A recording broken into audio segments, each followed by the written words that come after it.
Hello everyone and welcome back to the Tent of Abraham. I'm Tamir Kreisman from Jerusalem, Israel, and we continue with Pirkei Derby Eliezer. We are in chapter 51, this is 51d, under the topic of the redemption, the temple, and the new world. This one is called For Having Diminished the Moon. It's a very beautiful class as far as, well, the message and everything, and also it kind of hits you in the heart, you know? Anyway. Hallelu et Adonai kol goyim shabechu kol haomim ki gavar alenu chasdo ve'emet Adonai le'olam. Hallelujah. Rabban Gamliel says, the burnt offering, which they brought every Shabbat, consisted of 2 lambs, and the burnt offering for the new moon, which they brought every new month, consisted of 2 bulls. These are 2, and these are 2, corresponding to the 2 worlds, this world and the world to come. So this can show you the mindset of Israel, which is that everything has a purpose. We keep peeling back the layers over here. We don't just dismiss this world and throw it away. It's not all about, okay, everything we're doing is super spiritual. No, it's taking this world and elevating it, like we said. Our job is to extract all that is holy from this world. And usually the holiest things are in the most unholy places. This serves 2 purposes, as you can see, and that is for this world and the world to come. When we live according to God and His instruction, Torah, I'm calling Torah now instruction because that's the literal translation. It comes from hora'ah, Torah, hora'ah, to instruct. A parent is called hore. Okay, a teacher is called more. So the Torah, it's not the law, it is instruction, and it breaks down to many different categories, okay? So when we live according to God and His instruction, His Torah, in this world, it will be good for us. And at the same time, as good as it can get here, and looking at some of the many blessings of God upon Abraham, Isaac, and Jacob, we see that there are many, obviously. Nevertheless, it will be even better in the world to come. This is expressed in the blessing of the goodness that we say, Baruch atah Hashem Elokeinu melech haolam, hatov ve'hametiv. Blessed are you, Lord our God, King of the universe, who does good and does better. Tov is good, metiv, even better than tov, right? Hatov in this world, ve'hametiv does better in the world to come. A man says this when he enjoys something from God with the rest of Israel, within a group, a crowd, or what have you. Like rain, like a victory over our enemies. Anything that we can all benefit from, we give recognition to God. Baruch Hashem. Not only that, not only is He good to us in this world, but this pales in comparison to the goodness of the world to come. Good to the fathers, better to the sons, and so on. We continue. These are 2, and these are 2, corresponding to the 2 worlds, this world and the world to come. And 1 ram and 1 he-goat. Just as He, God, is one, so too they, Israel, are one nation, and their God is one. So God is one, Israel are one, Israel's God is one. So again, on Shabbat, there are 2 sheep. Our text began with that. Then on Rosh Chodesh, there are 2 bulls, 1 ram and 1 goat, as said in Numbers 28:11. And on the beginning of your months, you shall offer up a burnt offering to the Lord, 2 young bulls, 1 ram, and 7 lambs in the first year, all unblemished. Excuse me. And what do the 7 lambs represent? The 7 days of reality. You see, everything gets recognized. And it all gets atoned for. Everything needs some sort of rectification. This is perfectly by design. And this is not God commanding Israel to do a tikkun olam rectification of the world only for the sake of Israel. Are we the only ones who live in this world? In this reality? No, we're a very teeny tiny group, right? There's a whole lot more that has to happen. A rectification of the world is for the world. It's not just a rectification of Israel. Israel's job is to rectify the world. 7 lambs in the first year, all unblemished, to rectify that, all that had been blemished, corresponding to those who bring their offerings. What does this mean? The Hebrew says, Keneged makrivehem. So, keneged, neged is opposite, but it's also for. It's not enough that the offerings be unblemished, but those who offer them must be unblemished. How many altars did the patriarchs erect for the glory of God? Before the temple, right? There were 7. How many holy days did the Master of the universe bestow upon us? Pesach, Shavuot, Sukkot, Rosh Hashanah, Yom Kippur, Shabbat, Rosh Chodesh. 7. And 7 stars that will be renewed. And these are Shabtai, Tzedek, Ma'adim, Chama, Noga, Kochav, Levana. Each one of these stars, planets, moons, has an angel, a heavenly host, some of which we know their names, who embody these. Our sages say that these planets and these stars and these moons, they are the nephesh of these heavenly hosts. These are the nephesh of the angels, just like your blood, your nephesh, right? That's the lifeblood of your body. The nephesh is the lower part of the neshama, right? So in other words, they're all connected. So meaning, just as we have physical bodies housing our essence, so too do the heavenly hosts. Now, how many stars are there in the known universe? I Googled it. Astronomers estimate that the universe again, they have no idea, but from what we know, right, could contain up to 1 septillion. That's 1 followed by 24 zeros, okay? That's only what we can observe, and the rest is guesstimation. And each one is an angelic being, okay?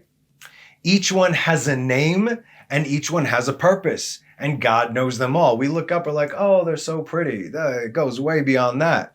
For instance, for our solar system, we're going to go with, let's say, the names, right?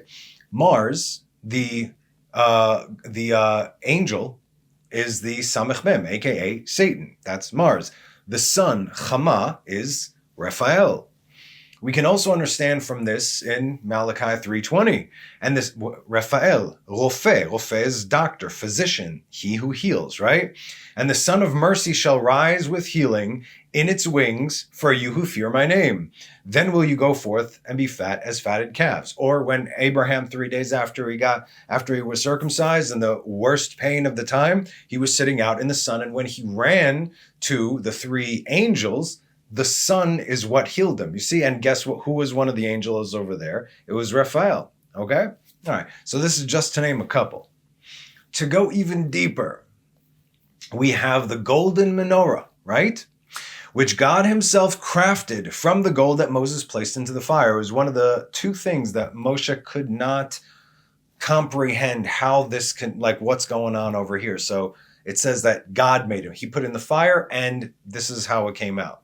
So since he could not understand how to manifest the spiritual reality into the physical one, the menorah has 7 lights corresponding to what? You're going to love this. The 7 people that came into this world. We learned from earlier Pirkei Rabbi Eliezer teachings regarding Adam and Eve, the concept of 2 ascended to the bed and 7 descended. In one of the opinions, the 2 were Adam and Eve, and with them descending were Cain and his twin sister, and Abel and his 2 twin sisters. That's 7. And the entire world, not only populated from them, but the essence of their souls, kept on reincarnating throughout time for the sake of rectification. Perhaps Moses could not fathom this at that point, since he was the reincarnation of Abel. He was the 5th, Moshe was the 5th reincarnation. So it started with Abel, and then Abel was killed. Then it went to Seth. Then it went to Abel, Seth. Then it went to Noach. Then it went to Shem, his son. And the last one was Moshe. So again, maybe he couldn't understand that over there, how to make it, because he saw everything in the spiritual realm, and he had to make that manifest in the physical realm. Okay, so Aaron, for instance, carried the spark of Cain, as did Jethro, as did Rabbi Akiva, as did Korach, as did Nadav and Avihu, and many more, each doing a rectification both in the positive and negative aspects of their souls. For instance, let's go with Korach. We all know Korach. Korach was trying to rebel against God via Moses. So you have the reincarnated Cain and Abel over there. The first time, Cain killed Abel and the ground swallowed up his blood.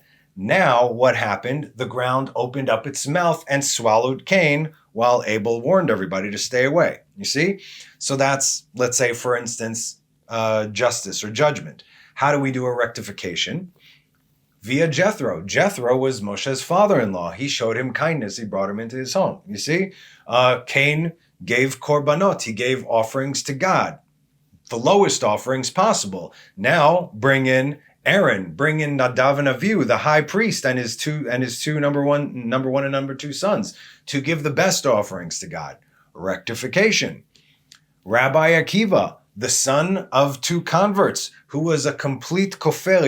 He was anti-Torah. He was anti anybody that learned Torah. He likened himself to a donkey. He said, if in my old life, I would bite the students of Torah like a donkey. And his students then said, why a donkey? Why not a dog? He says, because a donkey will break bone when he bites. So you see, the sparks of their souls have gone throughout humanity because it all goes back to those first seven. Each doing a rectification both in the positive and negative aspects of their souls. So we can do an entire series just about these seven.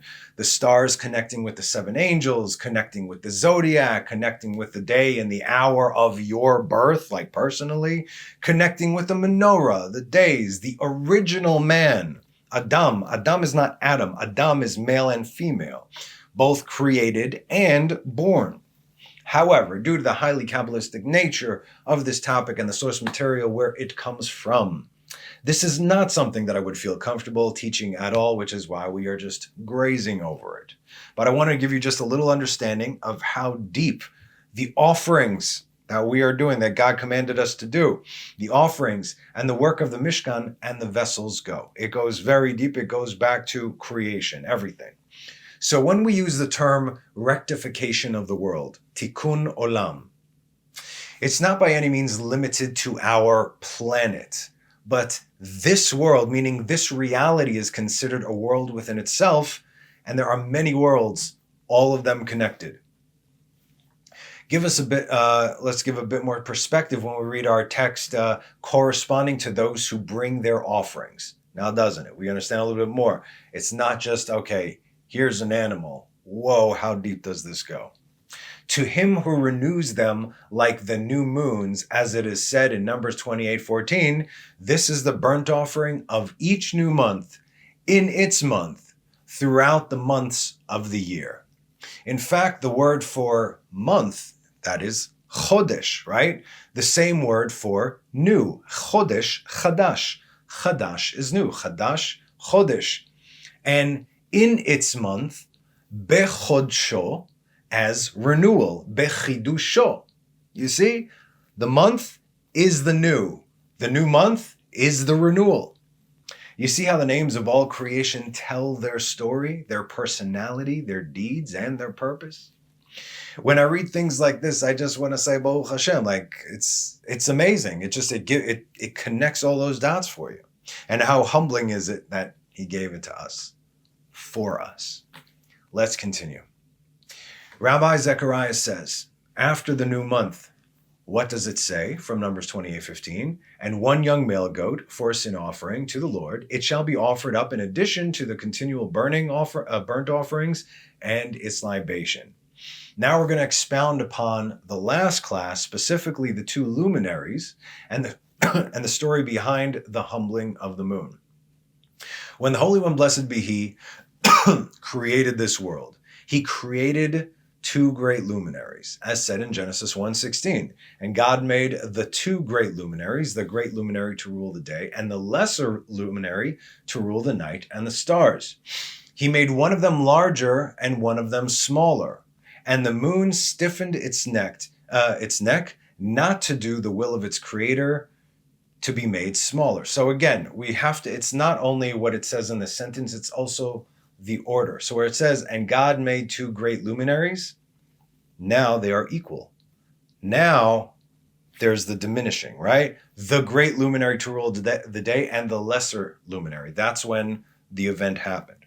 So what does this mean that we just read, that the moon stiffened its neck against its creator?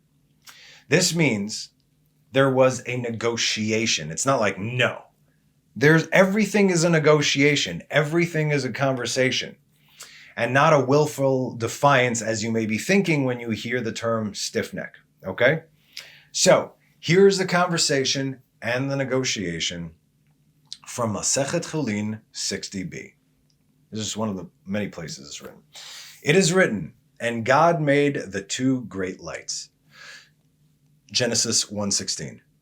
And it is also written in the same verse, the greater light to rule the day and the lesser light to rule the night, indicating that only one was great, right? So in other words, hey, there's a contradiction in the same verse, but I just kind of gave it away over there so you get it. As we discussed, they were first created equal in size and brightness. Then the moon said before the Holy One, blessed be he, master of the universe. Is it possible for two kings to serve with one crown?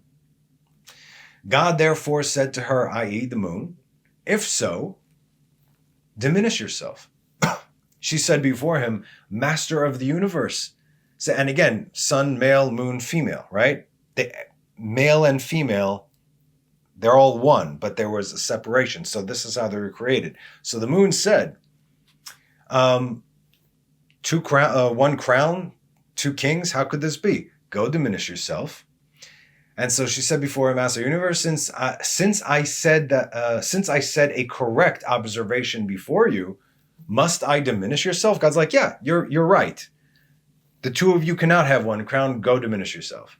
So the moon was correct, as God did not disagree. And so God said to her, to the moon, as compensation, go and rule both during the day along with the sun and during the night. She said to him, what is the greatness of shining alongside the sun, right? What is the use of a candle in the middle of the day? It's not going to do anything.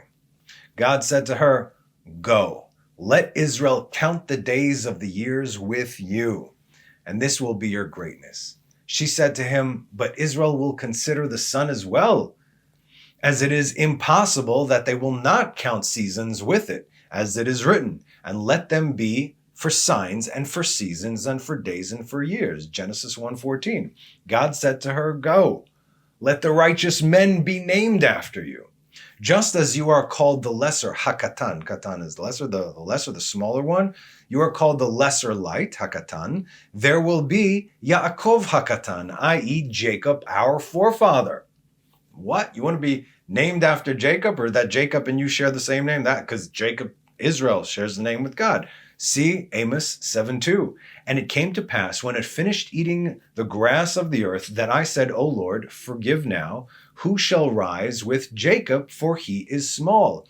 Miakum Yaakov ki katonhu. Wow.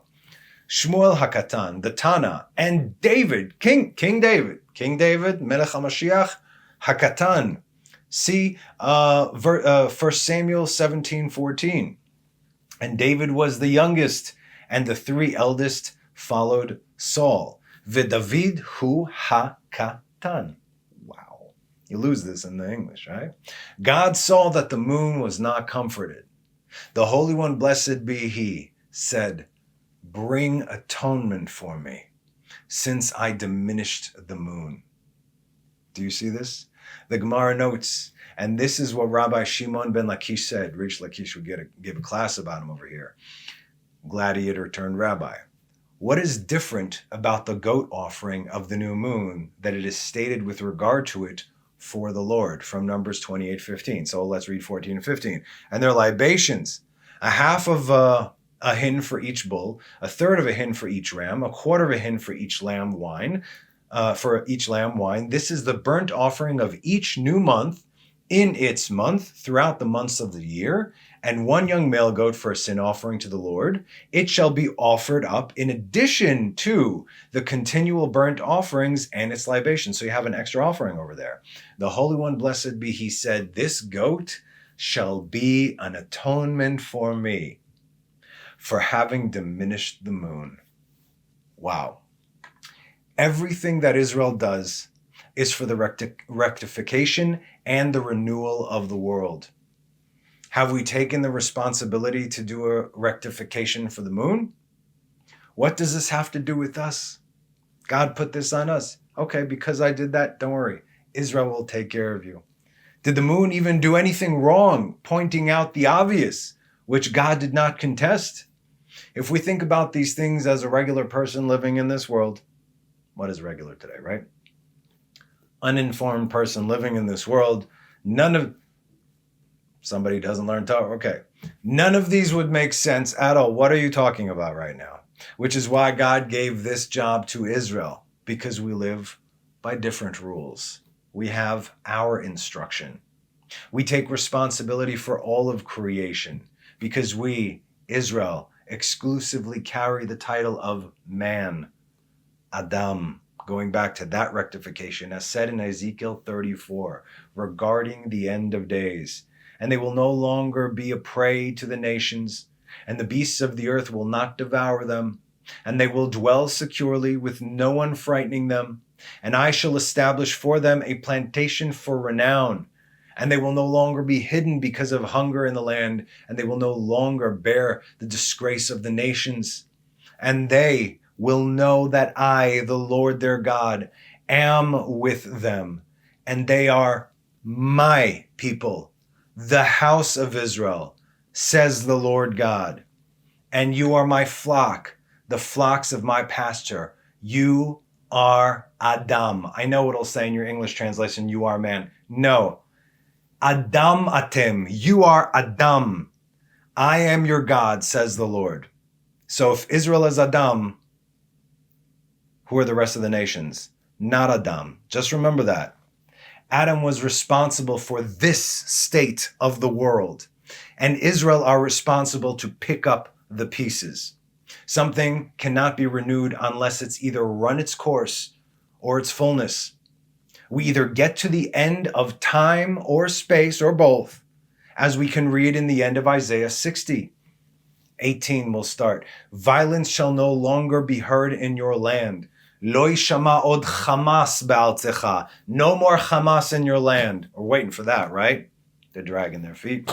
Neither robbery nor destruction within your borders, and you shall call salvation your walls and your gates praise. You shall no longer have the sun for light by day and for brightness. The moon shall not give you light, but the Lord shall be to you for an everlasting light, and your God for your glory. Your sun shall no longer set, neither shall your moon be gathered in, for the Lord shall be to you for an everlasting light. And the days of your mourning shall be completed. And your people, all of them righteous, ve'amcha kulam tzadikim, le'olam yirshu aretz, all of them righteous, shall inherit the land forever, a sign of my planting, the work of my hands, in which I will glory. The smallest shall become 1,000, hakatan yeh le'elef, and the least a mighty nation, I am the Lord. In its time, I will hasten it. Be'ita achishena. On every account, we pray for the hastening, because that means that all the holy sparks have returned to their rightful place, and there is no reason to prolong this fallen state of the world, not for another moment. Our job, the reason we even exist, is to rectify the sun, the moon, the stars, all the heavenly hosts, everything that is in it, the earth and all those who dwell in it, every tree, every fruit, every season, everything. To bring this point home, that God cares about every aspect of his creation. Here's another small and very sweet example of the rectification of the world that we do. Salt. Salt.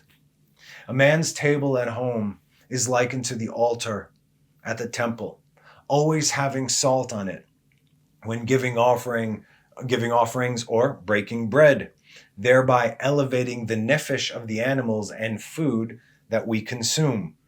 When God separated the waters in Genesis, the waters below began to weep as it was separated from its creator, making the waters of the great seas salty. As a result, God said to the waters below, "Know this, that you shall be ever present in my house, upon my holy mount.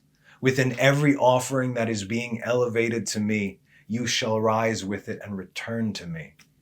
And even more so, you shall be ever present upon the altars of my people whenever I give them sustenance from the earth to rectify my world." The rectification of all of creation is not just a command. It is a privilege. It is a responsibility. Hence, when we bless God, we say, "Blessed are you, Lord our God, who has hallowed us with his mitzvot." If God cares about the tears of the sea, we can understand, at least in part, that the Holy One, blessed be he, said, "This goat shall be an atonement for me for having diminished the moon." And that's our class. And not only that, how fitting it is that this class was given on the new moon, the new month of Sivan, when we received the greatest gift that God could have bestowed upon us, his instruction, his Torah. So as always, thank you so much for joining me. Have a Chodesh Tov. Have a wonderful rest of the week, and have a Shabbat Shalom.